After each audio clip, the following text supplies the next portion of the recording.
So welcome to biomechanics coach.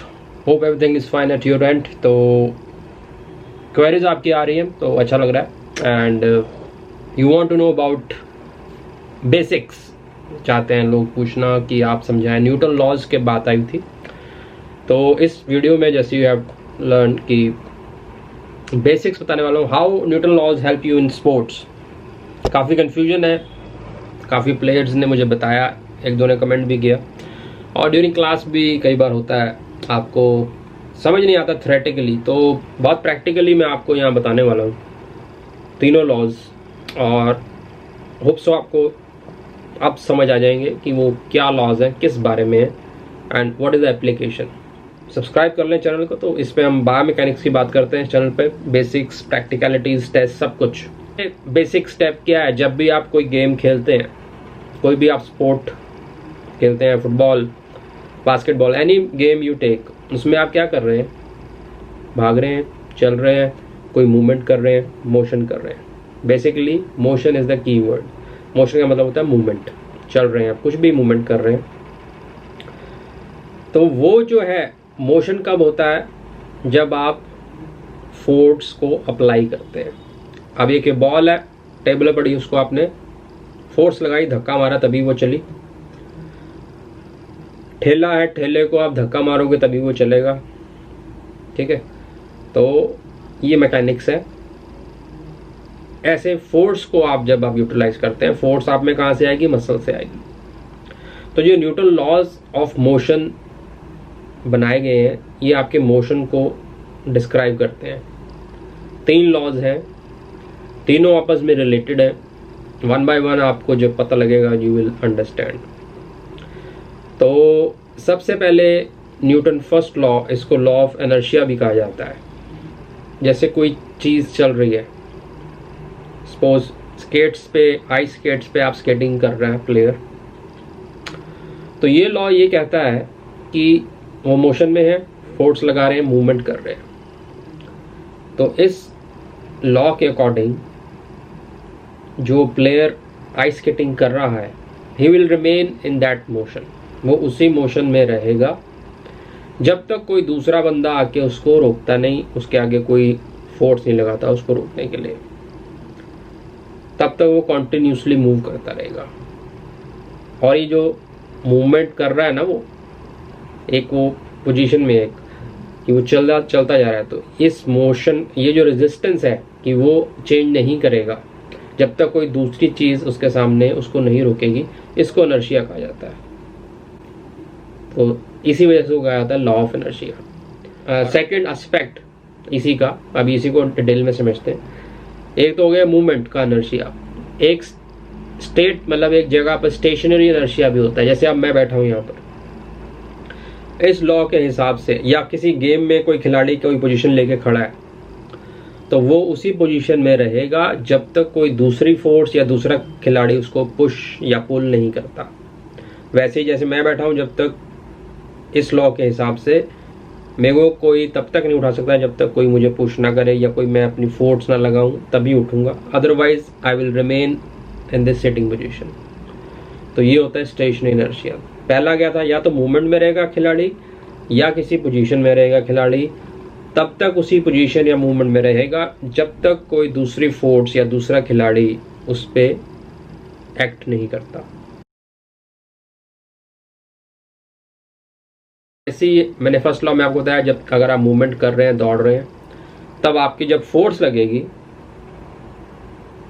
वो force आपको रोकेगी। अब सेकंड लॉ उस फोर्स के बारे में आपको बताएगा कि वो फोर्स कितनी है, उसको कैसे मेजर किया जाए। तो सेकंड लॉ हमें बताता है कि फोर्स है क्या असल में।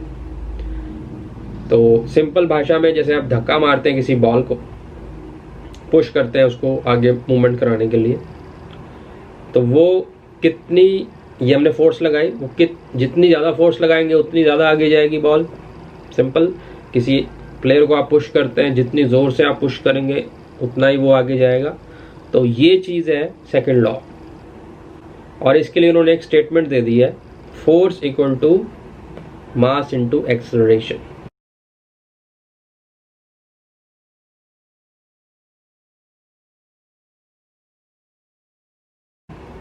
मतलब कि ये सेकंड लॉ है, इसकी वजह से क्या हो रहा है, एक्सेलरेशन प्रोड्यूस हो रही है। एक्सेलरेशन क्या होती है, rate of change of velocity, या वेलोसिटी सिंपल एक स्पीड है, कितनी तेजी से कोई भाग रहा है।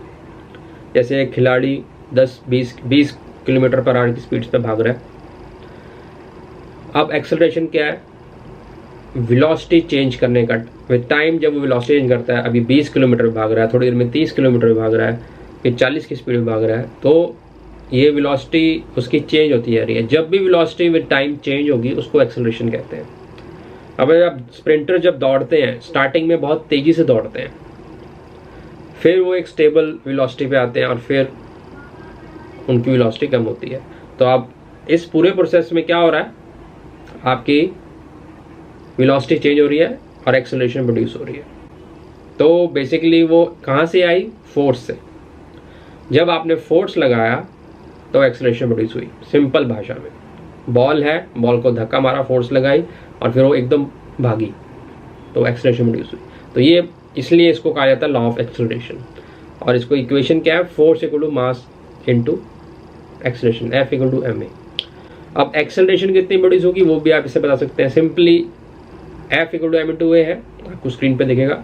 तो ए को जब आप निकालना है आपने, ए एफ ओवर एम कर देंगे।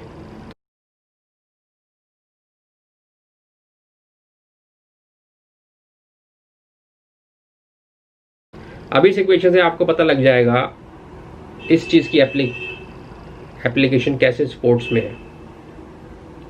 अब एक्सेलरेशन आप सबको चाहिए, खिलाड़ी में एक्सेलरेशन अच्छी है वो डेफिनेटली दूसरे खिलाड़ी से बेहतर है। अब सेकंड लॉ की हेल्प से आपको पता लगेगा कैसे एक्सेलरेशन आप में ज़्यादा होती है। अब एक्सेलरेशन आपको पता लग रही है कैसे है, फोर्स ओवर मास, ठीक है। तो अब एक खिलाड़ी, एक स्प्रिंटर है, स्प्रिंटर का एक मास है 70 kg वेट, मतलब 70 kg या 65 kg उसका मास है। अब एक्सेलरेशन किस पे डिपेंड करती है, या तो मास पे डिपेंड करती है या फोर्स पे डिपेंड करती है। तो अब उसकी एक्सेलरेशन कैसे बढ़ सकती है, जब वो फोर्स ज़्यादा लगाएगा, मतलब उसमें फोर्स जनरेट करने की एबिलिटी ज़्यादा होगी। वो कैसे आएगी, लोअर बॉडी स्ट्रेंथ की जब वो एक्सरसाइज करेगा। स्प्रिंटर की अगर लेग्स में बहुत अच्छी स्ट्रेंथ है तो उसमें जो रेट ऑफ फोर्स डेवलपमेंट है लेग्स में वो बहुत ज़्यादा है, तो ऑटोमेटिकली उसमें एक्सेलरेशन ज़्यादा आएगी। क्योंकि एक्सेलरेशन क्या है, A equal to F divided by M.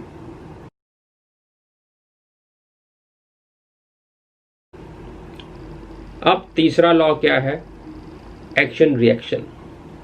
किसी भी गेम में जब भी आप कोई फोर्स लगाते हैं, इक्वल एंड ऑपोजिट रिएक्शन आपको मिलेगा।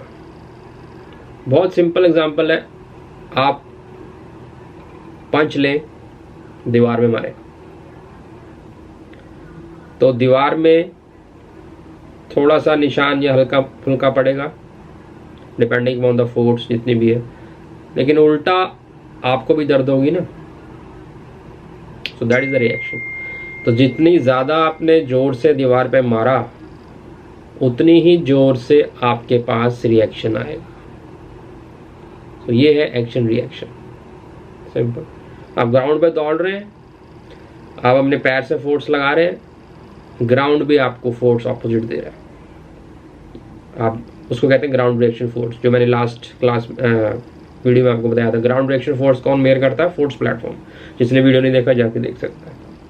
तो इस तरह से एक्शन रिएक्शन का काम होता है, हर एक गेम में एप्लीकेबल है। आप बैट से बॉल को मारते हैं, उसमें इम्पैक्ट होता है, तो आपको फील होगा। जितनी जोर से आप मारेंगे बैट, उतना ही आपके हाथ में फील होगा वो स्ट्राइक। तो वो क्या है, आपने एक्शन किया, बॉल को मारा, वो आपको रिएक्शन मिला।